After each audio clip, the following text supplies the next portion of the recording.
कुंडली कवरदे हरी विठ्ठल. श्री ज्ञानदेव तुकाराम. गोपाल कृष्ण भगवान की जय. माऊली ज्ञानेश्वर महाराज की जय. जगद्गुरु तुकाराम महाराज की जय. शुचित्वे शुची गांग होय आणि पाप तापही जाय, परी तेत आहे बुडणे एक.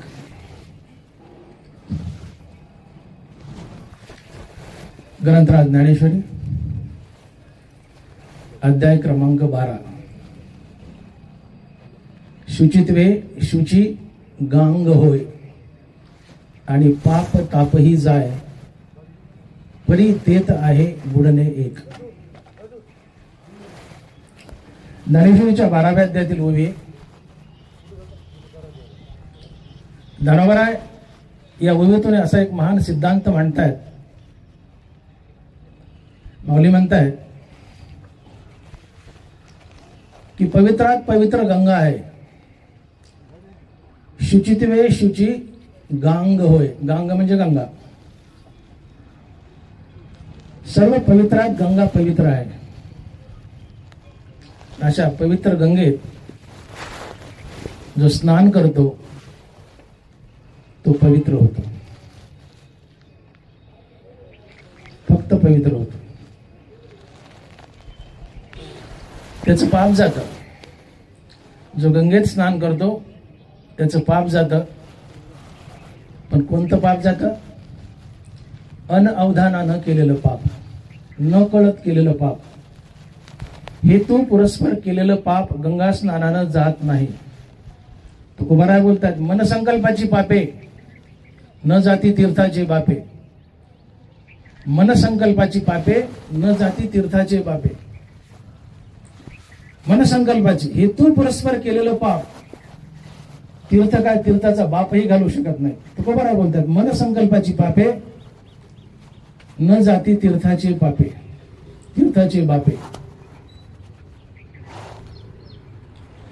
गंगा पाप घालते, पण कोणतं? न कळत अनअवधानानं झालेलं पाप. हेतू पुरस्पर केलेलं पाप गंगा घालत नाही. आम्ही गेलोय गंगेत स्नान केलंय, मग ती गोदावरी असो किंवा उत्तर गंगा असो, गंगेत स्नान केलंय, आमची पाप जातील. पण कोणती? अनअवधानानं केलेली पाप, न कळत. आम्हाला पता नाही अशी पाप घडलीत, अशी पाप जातात. परंतु जो मनुष्य गंगेत मृत पावतो, गंगेत मृत पावतो, तो पवित्र होतो. त्याची सगळी खरडून पाप जातात आणि त्याचे त्रिविध तापही जातात. आणि ज्याचे त्रिविध ताप जातात तो संत असतो. त्रिविध तापाची झाली बुडवण देखील या चरण वैष्णवांचे. वैष्णव म्हणजे संत. संतांची भेट झाल्याशिवाय त्रिविध ताप जात नाहीत आणि संतांची भेट झाली की त्रिविध ताप जातातच. आणि ज्याचे त्रिविध ताप जातात तो संत असतो. गंगा पवित्र करते, तुमचे खरडून पाप घालते, तुमचे त्रिविध ताप जातात. गंगा तुम्हाला मुक्ती देते. पण गंगेत मरण आलं तर, गंगेत मरण आलं तर, तेच ज्ञानोबा यावेळी बोलतात, शुचित्वे शुची गंगा होय आणि पाप तापही जाय, परी. इथं आड घातली एक, परी तेत आहे बुडणे एक. वाक्यात परी परंतु असा जर शब्द आला तर तो काही आड घालत असतो. कुठल्याही वाक्यात परी शब्द आला, परंतु शब्द आला, तो आड घालत असतो. ती आठ पूर्ण जर केली तर त्या मागच्या वाक्याला अर्थ असतो, अन्यथा नाही. उदाहरण सांगतो. डॉक्टर अजित पाखरे 4 दिवसापूर्वी मला फोन आला, मोठे काका अण्णाचं दशविधी कार्यक्रम आहे, तुमचं प्रवचन व्हावं असं मला वाटतं, येताल का? मला येतो. मी जर अजितला म्हटलं असतो की अजित मी प्रवचनाला येतो, परंतु आलं की आड घातली, परी आलं की आड घातली. मी प्रवचनाला येतो अजित, परंतु मला बसायला गाडी पाठवली तर. काय अट घातली? मी प्रवचनाला येतोय, परंतु मला बसायला गाडी पाठवली तर. आणि जर अजितने गाडी पाठवली तरच मी प्रवचनाला येणार. परंतु शब्दानं आठ घातली, ती पुढे घातलेली आठ पूर्ण केली तर मी येणार. मागचं वाक्य सत्य होतं. नरभरा तेच म्हणतात, गंगा पवित्र करते, पाप घालते, त्रिविध ताप घालते, परंतु कधी गंगेच्या पात्रात मरण आलं तर. परी परी शब्द आहे, परी तेथे आहे बुडणे एक. शुचित्वे शुची गांग होय आणि पाप ताप ही जाय. परी परी तेथ आहे बुडणे एक. तुम्ही गंगेत स्नान केलंय आणि जिवंत वापस आले, अनवधानानं घडलेली पाप निघून जातात. अनवधानानं, हेतू पुरस्कार केलेली पाप जात नाहीत. अन्यथा कोणी रोज खून केला असता आणि शहागडला जाऊन गंगेत कुटकी मारली असती आणि पाप रहित झाला असता. महिनाभर पाप करायची, महिना झाला की शहागडला जायचं, गंगेत डुबकी मारायची, माघारी यायचं. आम्ही शुचिर्भूत झालो असतो, पवित्र झालो असतो. म्हणून कुठलंही तीर्थक्षेत्र, इव्हन गंगा, पाप घालते, पण अनावधानानं घडलेलं, नकळत घडलेलं जे पाप आम्हाला माहित नाही असे पाप गंगा घालते. परंतु हेतू पुरस्पर मनसंकल्पाची पाप गंगा घालत नाही. मनसंकल्पाची पापे न जाती तीर्थाची बापे. तीर्थ काय, तीर्थाचा बाप सुद्धा घालू शकत नाही. हेतू पुरस्पर केलेलं पाप. तुम्ही एखाद्याचा खून केला आणि गंगेत आंघोळ करून आले, पाप जात नाही. अनावधानानं घडलेली पाप जातात. मग गंगा कुणाचं पाप काढून घालते? गंगा कुणाला पवित्र करते? गंगा कुणाचे त्रिविध ताप घालते? तर ज्याला गंगेच्या पात्रात मृत्यू आलाय त्याचे त्रिविध ताप घालते, त्याचं पाप काढून घालते, त्याला पवित्र करते आणि गंगा त्याला मुक्ती देते. आणि मला तुम्हाला इकडे आणायचं, इथं खेचायचं तुमचं चित्त की ही गोष्ट आमच्या डॉक्टर किराजी पाखरेच्या जीवनात सत्य झालेली आहे. डॉक्टर पाखरेंना गंगेच्या पात्रात मृत्यू आला.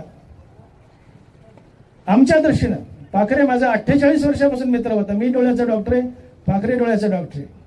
बरोबर शिकायला होतो. 48 वर्षाची मैत्री आमची. दुःखाचा डोंगर कोसळला आमच्यावर, मित्रमंडळीवर, डॉक्टरवर, पाखरे कुटुंबियावर.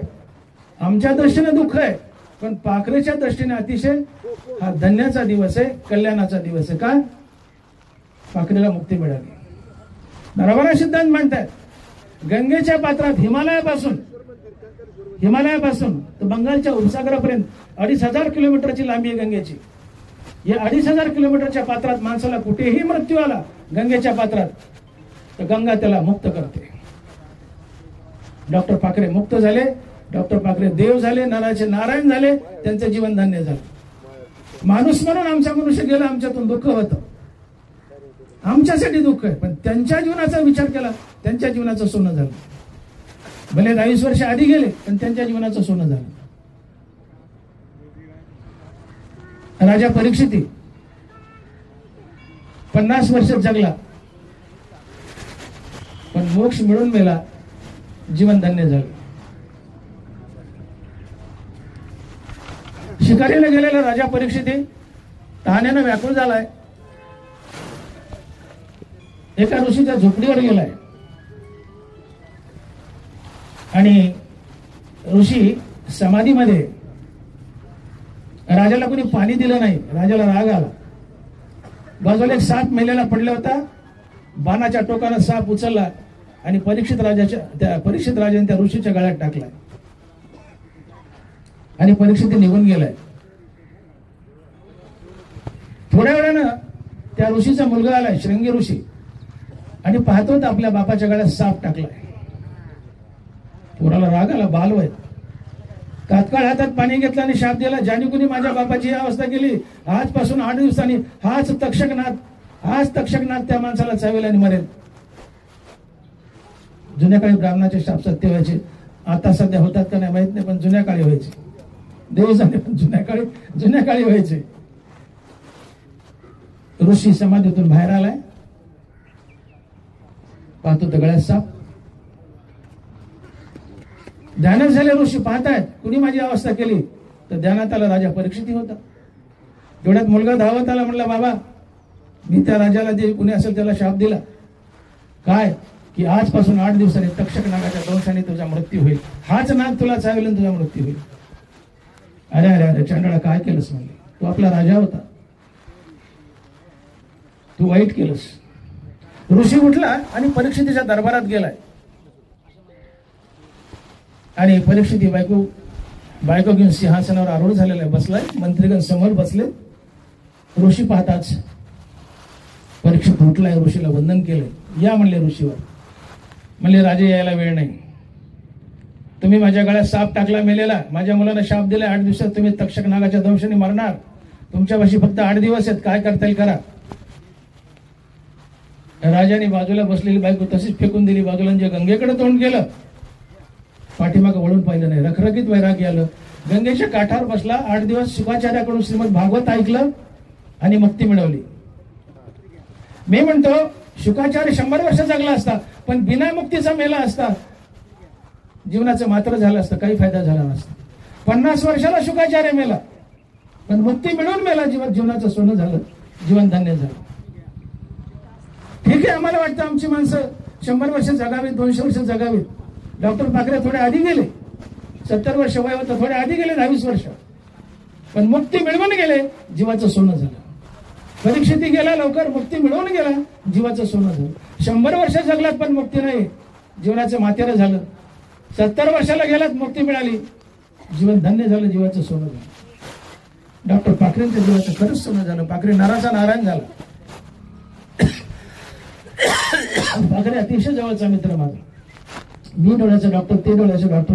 विचाराची देवाण घेऊन बसणं उठणं. शेवटच्या जाण्याच्या आधी 2 दिवस पाखरे 2 दिवस माझ्यासोबत होता. परशुराम मराठ्याचं इथं मठ आहे तळेगावला, तिथं त्यांचा सप्ताह होता धुरोडीला. 5व्या दिवशी माझं कीर्तन, 7व्या दिवशी रणदेव बापूचं कीर्तन. दोन्ही कीर्तनाला पाखरे माझ्यासोबत, माझ्या कीर्तनाला माझ्यासोबत होते. आणि ज्या दिवशी प्रयाण केलं तिकडे जायला त्रिवेणी संगमाकडे, संध्याकाळी मी त्यांना सोडलं. कीर्तन ऐकलं रणदेवाचं, गाडीतून उतरले. या म्हणला ना जय आणि आला तो निरोपाचा. दुःखाचा डोंगर कसं कोसळलं, बीड वासं पूर्ण बीड हळहळलं. फक्त पाखरे कुटुंब नाही, बीड हळहळलं. अजात शत्रू होता, परद्रव्य परनारीपासून दूर राहणारा माणूस होता, मितभाषी होता, अबोल व्यक्तिमत्व. बोलू नका, अडथळे करू नका, येणारे येतील, बसतील, बसा खाली. अबोल व्यक्तिमत्व, अजात शत्रू, मितभाषी, त्याचा शब्द विकत घ्यावा लागायचा. पण तू ज्याचं जिथं ठरलंय नशीब तिथं ओढून नेतं. नेलं नशिबाने, आमचा माणूस ओढून नेला. आमच्या दृष्टीने वाईट झालं, पण त्याच्या दृष्टीने चांगलं झालं. ज्याचं जिथं ठरलंय तिथं मरण ओढून नेत असतं. दुःख मानू नका. गरुडाची आई बिमार पडलीये, अतिशय सिरियस झाली. गरुडाची आई मरणावर टेकलीये. गरुडला वाटलं तर आई मरते. गरुडानं आई पाठीवर टाकली. आता गरुड कुठं वैकुंठात आहे. आई पाठीवर टाकली आणि आईला घेऊन आला आणि हिमालयाच्या खोल दरीमध्ये लपून बसला. गरुडानं आई पाठीवून टेकवली रे टेकवली. तिथं यमराज हजर. यमराज म्हणतो जय हरी गुरु महाराज. गरुड म्हणतो जय हरी यमराज. दोघांचा जय हरी झाला. पण यमराज म्हणतो गरुड महाराज का बरं जय हरी कशाबद्दल. म्हणजे माझ्या डायरीत आज असं लिहिलंय की तुझ्या आईचा मृत्यू हिमालयाच्या खोल दरीत लिहिलाय. आज लिहिलाय हिमालयाच्या खोल दरीत. मला सकाळपासून प्रश्न पडलाय तिचे प्राणहरण करायचे. तू कुठं वैकुंठा, तुझी आई कुठं, हिमालय कुठं, हिमालयाच्या दरीत मरायला टेकली म्हातारी यावी कशी. तू आयती आणलीस, माझं काम सोपं केलं, यमानं प्राणहरण केलं, यम निघून गेला. ज्याचं ठरलंय तिथं मरण ओढून नेत. पांडुरंगाला पाखऱ्याला मोक्ष द्यायचा होता, त्रिवेणी संगमावर ओढून नेलं, मृत्यू दिला, पण वाईट झालं नाही. त्याचं कल्याण झालं. आमच्या दृष्टीने वाईट झालं, पण डॉक्टरच्या दृष्टीने चांगलं झालं. याचसाठी जप, याचसाठी तप, व्यासेही अमुक ग्रंथ केले. या जगात सगळ्यात दुर्मिळ काय असेल तर ती मुक्ती आहे. काही मिळेल पण मुक्ती मिळणार नाही. डॉक्टर खिराजी पाखरेंना मुक्ती मिळाली, त्यांचं जीवन धन्य झालं. मग खेद मानू नका, दुःख मानू नका. हा नराचा नारायण झालाय, नराचा नारायण झालाय. नरभरा साक्ष देत आहेत. शुचित्वे शुची गांग होय आणि पाप ताप ही जाय परी तेत आहे बुडणे एक. गंगा पाप घालते खरडून, त्रिविध ताप घालते, गंगा मुक्ती देते, पण त्याला जो गंगेच्या पात्रात मेलाय त्याला, इतरांना नाही. गंगेच्या पात्रात स्नान केले आणि जीवन महागारी आले. छोटी मोठी पापं धुतल्या जातात, नकळत आवाज वाढवा, छोटी मोठी पापं धुतल्या जातात, त्याला फार मोठा लाभ होत नाही गंगा स्नानाला. पण ज्याला गंगेच्या पात्रात मृत्यू आला त्याला महान लाभ होतो, तो मुक्त होतो. धर्मरायाने तर तुलना केली आहे. मोक्ष देऊन उदार काशी होय कीर, परी वेचावे लागे शरीर ती गावी. काशी मोक्ष देते, पण गंगेच्या डोळ्यात उडी मारून जीव द्यावा लागतो तेव्हा काशी मुक्ती देते. मोक्ष देऊन उदार काशी होय कीर, परी वेचावे लागे शरीर ती गावी. काशी मुक्ती देते, पण गंगेच्या डोळ्यात उडी मारून जीव द्यावा लागतो तेव्हा मुक्ती देते. हिमवंतो दोषुक आहे, परी जीविताची हानी होय. हिमालय मुक्ती देतो, हिमालय चढल्यावर, पण तिथल्या थंडीने काकडून मरावं लागतं. गंगा मुक्ती देते, तिच्या पात्रात कुठे मृत्यू येऊ द्या, गंगा मुक्ती देते, पण तिच्या पात्रात मरावं लागतं. नरबरा तुलना करतात. हिमालय मुक्ती देतो, पण मरावं लागतं. काशी मुक्ती देते, पण मरावं लागतं. गंगा मुक्ती देते, पण मरावं लागतं. संत मुक्ती देतात, पण मरावं लागत नाही. रोकडाची लाहीजे न मरता मोक्ष, खोलीये पारून निजे तेत भक्ती न बुडीजे. रोकडाची लाहीजे न मरता मोक्ष, रोकडा खनखन नाण्यासारखा. नरबराने तुलना केली.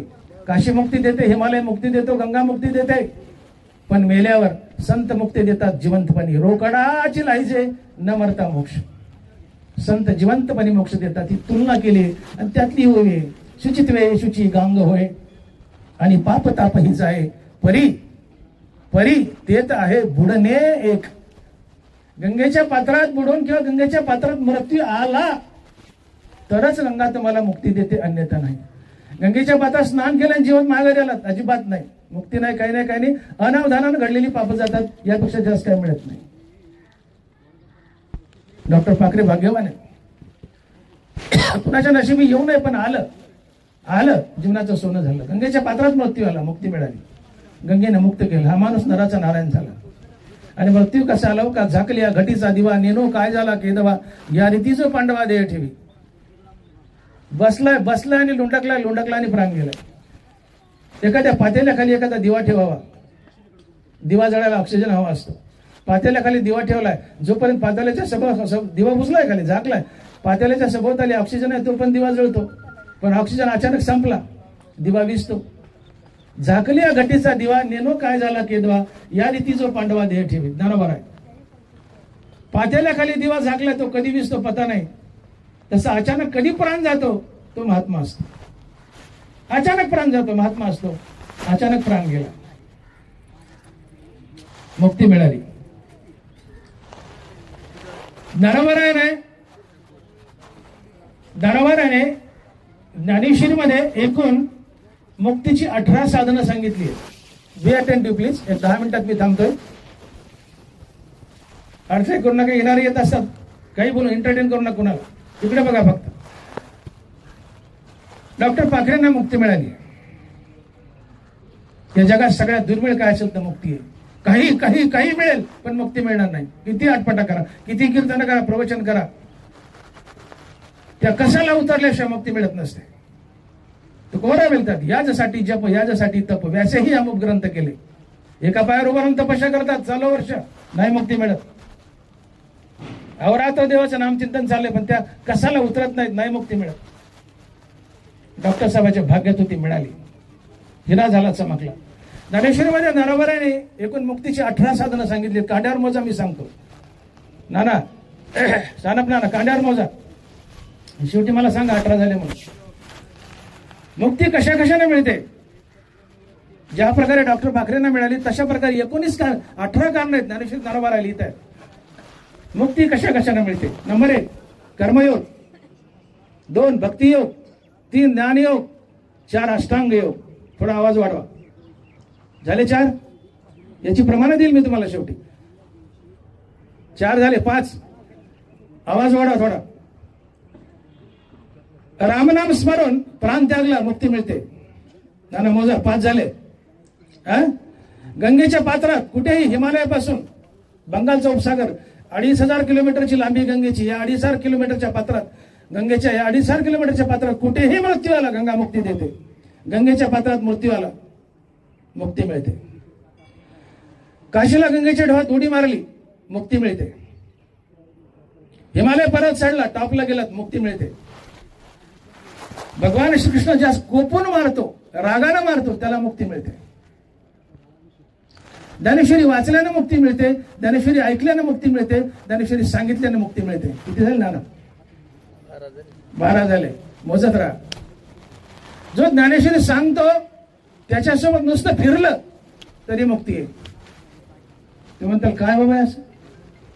जो ज्ञानेश्वरी सांगतो, जो गीता ज्ञानेश्वरीचा वक्ता आहे, त्याच्यासोबत नुसतं फिरलं तरी मुक्ती आहे. नानावरा बोलतायत, गीतेचा पाठू जो जाणे का तयाच्याने सांगातीपणे, गीता लिहून वाने पुस्तक मिसे, ऐशाशा मिसकटा संसाराच्या चोहटा, गवादी घातली चोकटा मोक्ष सुखाची.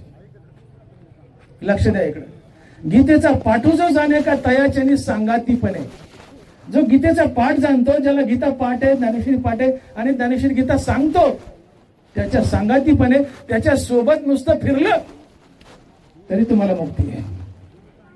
याच्या पुढे जाऊन ज्ञानोबा बोलतात का गीता लिहून वाणे पुस्तक मिसे, गीता कागदावर लिहिली, खिशात पुस्तकासारखी वागवली तरी मुक्ती आहे. ऐशाशा मिसकटा संसाराच्या चोटा, गवादी घातली चोकटा मोक्ष सुखाची.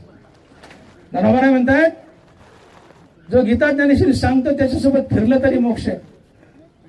गीता ज्ञानेश्वरी कागदावर लिहून खिशात वागवली तरी मोक्ष आहे. ज्ञानोबांनी मोक्ष अक्षरशः चव्हाट्यावर आणून मांडलाय. चव्हाट्यावर याला लोटा म्हणले, कारण आभागी आम्ही तिकडे डोंकून पाहत नाहीत. 16 वर्षांनी ज्या पोरानं ज्ञानेश्वरी लिहिली, 61 झालं वय, आकडा फिरवला 16चा, तरी आम्ही ज्ञानेश्वरीला हात लावला नाही. दुर्भाग्य या देशाचं. या देशाची सगळ्यात मोठी श्रीमंती काय असेल तर ती आहे ज्ञानेश्वरी. भारत कशामुळे श्रीमंत आहे तर गीता ज्ञानेश्वरी आणि गाथा या 3 ग्रंथामुळे. अजूनही ज्ञानेश्वरीला आमचा स्पर्श नाही अभाग्यावर. ज्ञानोबांनी चव्हाट्यावर मोक्ष आणून मांडला, याला लोटा म्हणले. एखादी म्हातारी रस्त्यावर बसली, आंब्याची डाल घेऊन, आंबे विकत उन्हाळ्याच्या दिवसात आंबे विकते, तहान लागली, हापशावर गेली पाणी प्यायला, डाल मोकार पडली, परत येईपर्यंत पोराने डाल लुटली, आंबे गेले, म्हातारीची डाल लुटली, येऊन पाती परत पाणी पिऊन, तर एका आंबाने डाल लुटली पोरांनी, बारीक बारीक आंब्याची डाल लुटली. नानाबा म्हणतात मोक्षाला लोटा लोटा. गीतेचा पाठू जो जाणे का तयाच्याने सांगातीपणे, गीता लिहून वाणे पुस्तक मिसे, ऐशाशा मिसकटा संसाराच्या चोहटा. चव्हाट्यावर मांडला मी मग संसाराच्या चोहटा, गवादी घातली चोकटा मोक्ष सुखाची. मी चव्हाट्यावर मोक्ष मांडला म्हणजे याला लोटा. किती झालं ना? 12 झाले? 15 झाले का? हा. पंढरीचा वार करी ते अधिकारी मोक्षाचे. त्याची प्रमाण देईल, वेळ मिळाला तर सांगतो, नुसतं पुढे चलतो, वेळ कमी आहे. पंढरीची नियमित वारी करतो, राम राम म्हणत, मोकार नाही गप्पा आणत, सिनेमाचे गाणे ऐकत, जाताना राम येताना राम तिथे राम, राम राम म्हणत जो पंढरीची वारी करतो तो पंढरीचा अधिकारी, पंढरीचा वारकरी ते अधिकारी मोक्ष. तुका म्हणे मोक्ष देखील या कळस. वैराग्य धारण करू श्रद्धेने पांडुरंगाचा कळस बघा, पांडुरंग म्हणतो मी तुम्हाला मुक्ती देऊ. किती झाले कळस पाहिला? वारकरी झाले किती झाले? 17. परद्रव्य परणारी यांचा धरी विटाळ. जो परद्रव्य परणारीपासून दूर राहतो त्याला मुक्ती मिळते. 18 झाले. तुकोबाराने शब्द दिलाय, विटाळशीचा विटाळ धरा वाटला, धरा नाही तर नका धरू म्हणले, तुमची इच्छा. माड्याचा विटाळ धरा वाटला, धरा नाही तर नका धरू म्हणले, तुमची इच्छा.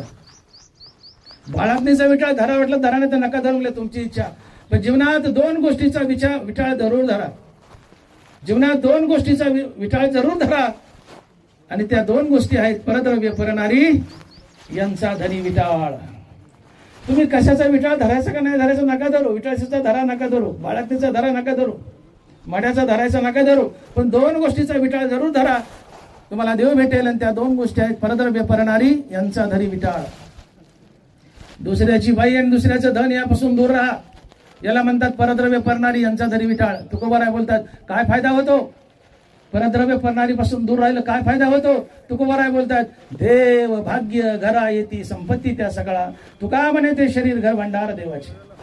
तुम्ही परद्रव्य परणारीपासून दूर राहिले, देव भाग्य आणि संपत्ती घेऊन घरात येतो, घरातून तुमच्या हृदयात प्रवेश करतो, ज्याच्या हृदयात देव प्रवेश करतो तो मुक्त होतो. आमचा डॉक्टर पाखरे या कोटीतला होता. पराया नारी आम्हा रखमाई समान, वामना होणी धन निष्मानी. दुसऱ्याचं धन उलटीपेक्षा तुच्छ मानणारा किराजी पाखरे, परस्त्री आई समान समजणारा किराजी पाखरे, अतिशय निर्मळ आणि स्वच्छ मनाचा. मी कोणाची खोटी बडाई करणाऱ्यातला नाहीये, मी सच्चा वारकरी आहे. त्याच्यात जे गुण होते ते मी मांडतोय. अबोल व्यक्तिमत्व, अबोल व्यक्तिमत्व, अजात शत्रू. त्याला किती डवचा किती टोचा विचारला राग येत नव्हता. आम्ही मजा करायचो. आम्ही 48 वर्षापासून दोस्त होतो. परद्रव्य परणारीपासून हा माणूस दूर राहिला. प्रॅक्टिस अतिशय इमानदारीने केली. कुणाला रुपयाला फसवलं नाही. वेळेला खिचले 100-100 500-500 काढून दिले, पण पेशंटला लुबाडलं नाही. इमानदारीने प्रॅक्टिस केली. परद्रव्यापासून दूर राहिला, परस्त्रीपासून दूर राहिला. जो परद्रव्य परणारीपासून दूर राहतो, देव त्याच्या घरात संपत्ती आणि भाग्य घेऊन येतो. एवढंच नाही, देव त्याच्या घरातून त्याच्या हृदयात प्रवेश करतो, त्याला मुक्त करतो. आणि म्हणून जो परद्रव्य परणारीपासून दूर राहतो तो मुक्त होतो. आमचे पाखरे परद्रव्य परणारीपासून दूर राहिले, मुक्त झाले. गंगेच्या पात्रात ही जी डॉक्टर मंडळी होती, जाताना येताना आणि पात्रात एकच चर्चा, भगवंताचं नाव किंवा अध्यात्मावर चर्चा. भगवान गीतेच्या 8व्या अध्यायात एक महान सिद्धांत मांडतायत. धनवरा लिहितायत की आणि मरणी जे आठवे तो तेची गती ते पावे, म्हणून सदा स्मरावे मातेची तुवा. धनवरा लिहितायत की मरण समय जी वस्तू चित्तात येऊन उभी राहील, पुढच्या जन्मी तुम्हाला ती वस्तू बनावीच लागते, बनावीच लागते. आणि मरणी जे आठवे तो तेची गती पावे, म्हणून सदा स्मरावे मातेची तुवा. तुम्ही ज्या वस्तूवर आयुष्यभर प्रेम केले, मरण समय तीच वस्तू येऊन तुमच्या चित्तात उभी राहते आणि पुढच्या जन्मी तुम्हाला ती वस्तू बनावी लागते. तुम्ही आयुष्यभर बैलावर प्रेम केलं. एखादा बेलापूरला जाणारा मनुष्य, खिलार जोडी असती 2 लाखाची, जीवापाड प्रेम करतो, लेकरावर नाही पण बैलावर प्रेम करतो. आयुष्यभर बैल घोकला, बैल बैल बैल, मरताना बैल चित्तात येतो, पुढच्या जन्मी तो मनुष्य बैल होतो. राजा जडभरत मोक्षापर्यंत गेलाय, पण हरणाचा नाद लागला. हरण हरण हरण हरण, मरताना हरण चित्तात आलं, पुढच्या जन्मी हरण झाला. 1 जन्माने मोक्ष लांबला. जडभरत राजा हरणी जन्मा गेला, वासनेने घाला घाल हिरा. आयुष्यभर पैशावर प्रेम केलं, मरताना पैसा चित्तात येतो, पुढच्या जन्मी तुम्ही धातू होता. आयुष्यभर चवीने अन्न खाल्लं, मरताना कोंबडे नाना प्रकारचे अन्न पदार्थ चित्तात येतात, त्या पदार्थाला जीवनात तुम्ही जन्माला जाता. जे आयुष्यभर आवडीने केलंय, चित्तात मरताना ते येऊन राहतं, पुढच्या जन्मी तुम्ही ते होता. मोठी गंमत असते आपल्याकडं. एखादा म्हातारा मनुष्य वय झाले, मरायला टेकलाय, आणि बापाच्या मरण समयी मुली सासरून धावत येतात माहेरी आणि बापाच्या उशापाय त्याला बसतात. प्रेम असतं. सगळ्याला बहिणी, सगळ्याला बाप आहेत, असतं प्रेम असतं. मुली सासरून धावत येतात, बाप मरायला लागलाय. बापाच्या उशाला बसते लेक आणि म्हणते, दादा काय खावं वाटतंय. लेक बापाला म्हणते, दादा काय खावं वाटतंय. दादा म्हणतो कोंबड. दादा म्हणतो कोंबड. लेक कोंबड शिजून देते, दादा कोंबड खातो, दादा मरतो, आणि दादा पुढच्या जन्मी कोंबड होतो, कुकू चिकूर सकाळी बाग देतो. यासाठी मनुष्य जन्म आहे का? वाया गेलं झालं हरी गेलं. आयुष्यभर ज्या वस्तूवर प्रेम केलंय, मरण समय ती वस्तू चित्तात येऊन उभी राहते, पुढच्या जन्मी तुम्ही ती वस्तू बनता. मग भगवान श्रीकृष्ण गीतेमध्ये म्हणतात 8व्या अध्यायात की असा एक सिद्धांत आहे की आयुष्यभर ज्या वस्तू सर्वात जास्त प्रेम केलंय, मरण समय तीच वस्तू चित्तात येऊन उभी राहते आणि पुढच्या जन्मी तुम्ही ती वस्तू बनता. तर आयुष्यभर रामनामावर प्रेम करा ना, मरण समय रामनाम चित्तात येईल, तुम्ही राम स्मरून प्राण त्यागाला, पुढच्या जन्मी राम होऊन, आणि राम होऊन मुक्ती असते. आणि म्हणून जो रामस्मरण प्राण त्यागतो तो राम होतो, मुक्त होतो. या 10-12 डॉक्टर लोक गंगेच्या पात्रात त्यांची देवावर चर्चा चालली होती. देह पडो या चिंतने विठ्ठल नामी संकीर्तने. तू बरोबर आहे. देह कसा पडावा? देह पडो या चिंतने. कशाने? विठ्ठल नामी संकीर्तने. मुखामध्ये विठ्ठलाचं नाम येऊन प्राण सुटावा. ती गत आमच्या पाखरीत झाली. गंगेत चर्चा झाली, गंगा स्नान झाले, गंगेच्या पात्रात आहेत उडीत, आणि तिथं विठ्ठल नामाची चर्चा, अध्यात्माची चर्चा, आणि या बिचाराचा जीव गेलाय. मुखामध्ये राम नाम यावं आणि देह सुटावा, मुक्ती लाभते. परद्रव्य पडणारीपासून दूर राहिला, देवानं मुक्ती दिली. मरताना विठ्ठलाचं नाव तोंडात आलं, देवानं मुक्ती दिली. गंगेच्या पात्रात मरण आलं, देवानं मुक्ती दिली. अजून काय पाहिजे? जीवन धन्य झाले या माणसाचं. आणि म्हणून भले भले माणसं आज कीर्तनकार, प्रवचनकार, तेवढीच आत्मज्ञान नाही, कुठं वैराग्याचा लवलेश नाहीये, पण प्रसिद्धीसाठी मंदिर बांधतात, वर विठ्ठलाची पांडुरंगाची मूर्ती, रुक्मिणी माता बाजूला, आणि खाली खिंडार करतात का तर मेल्यावर त्याला हात बसवावं, त्याचं मंदिर व्हावं. ज्याच्या जीवनाला विवेक नाही, वैराग्य नाही, तो जिवंतपणेच आपलं मंदिर बांधायच्या तयारीला लागतो. काय चवाली त्याला? मंदिर व्हावं डॉक्टर पाखरेचं व्हावं. मी पाखरे कुटुंबियांना विनंती करतो, माझं माना की नका मानो.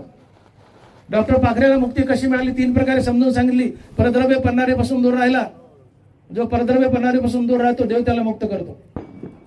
मरताना पाखरेच्या तोंडात विठ्ठल नाम आलं, मरताना विठ्ठल नाम सोडून देह त्यागला, मनुष्य मुक्त होतो. गंगेच्या पात्रात मृत्यू आला, मनुष्य मुक्त होतो. अहो, एकापेक्षा 2-3 कारणामुळे मुक्ती आली. हा नराचा नारायण झाला, हा महात्मा परतत्वात विलीन झाला. म्हणून डॉक्टर पाखरेचं खऱ्या अर्थाने एक सुंदरसं मंदिर व्हावं. बांधा की नका बांधू माझं सजेशन आहे. हा खरा संत आहे, खरा महात्मा होता. यांनी शेवटचे 7-8 वर्ष शेवटचे 7-8 वर्ष वाहून घेतलं. अख्खी गीता तोंडाने पाठ केली, अख्खी गीता.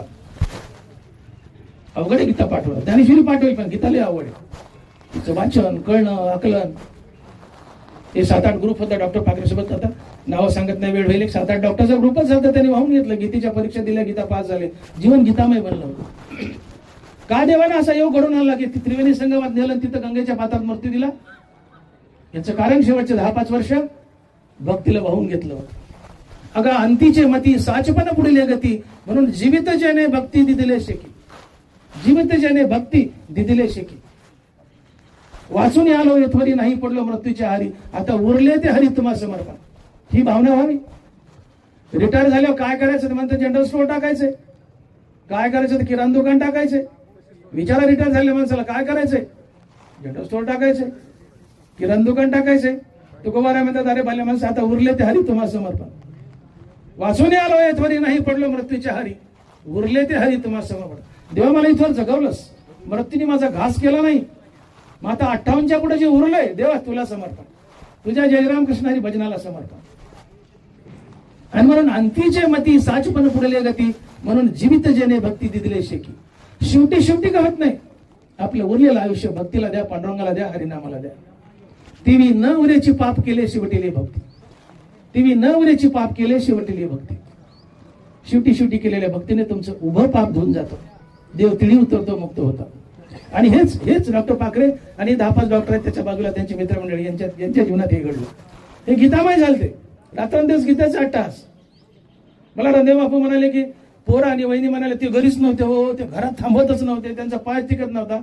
बरं झालं डॉक्टर गायकवाडच्या घरी जाऊन ते रात्रंदिवस गीता वाचायचे. मोगले वगैरे हे सगळी मंडळी होती तिथं. गीतामय जीवन झालं.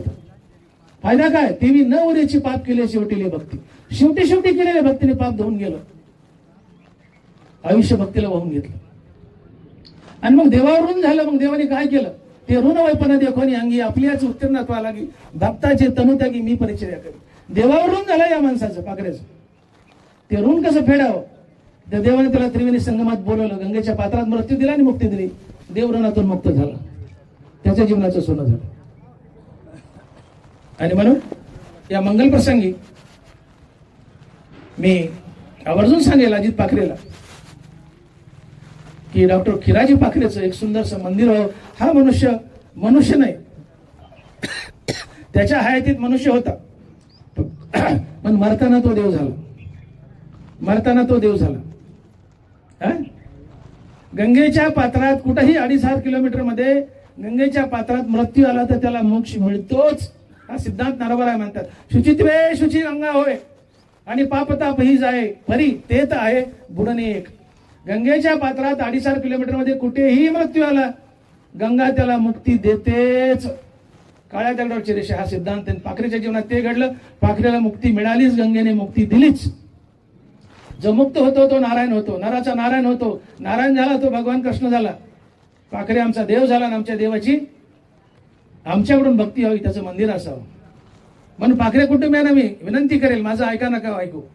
त्याच्या गावी कुठं जमेल तिथे एक सुंदरसं मंदिर बांधावर, पांडुरंग रुक्मिणी, आणि खाली सुंदर गाभारा करून, जसं भगवान प्रतिष्ठान आहे आपलं, खाली बाबा आहे त्यांवर विठ्ठल रुक्मिणी, तसं पाखरेचं खरोखर मंदिर व्हावं. पाखरे माणूस राहिला नाही, होता माणूस नाही होता, पण जाताना तो देव होऊन गेला.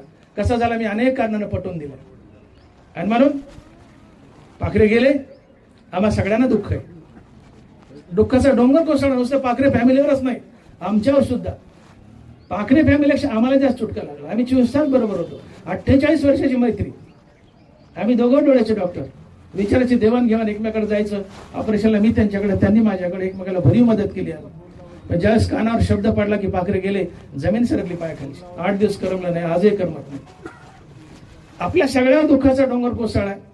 आपल्या दृष्टीने वाईट झालं पाखरे गेलेले, पण पाखरेच्या दृष्टीने त्याचं सोनं झालं, त्याच्या जीवाचं कल्याण झालं. तो धन्य झाला. का? तर त्याला मुक्ती मिळाली.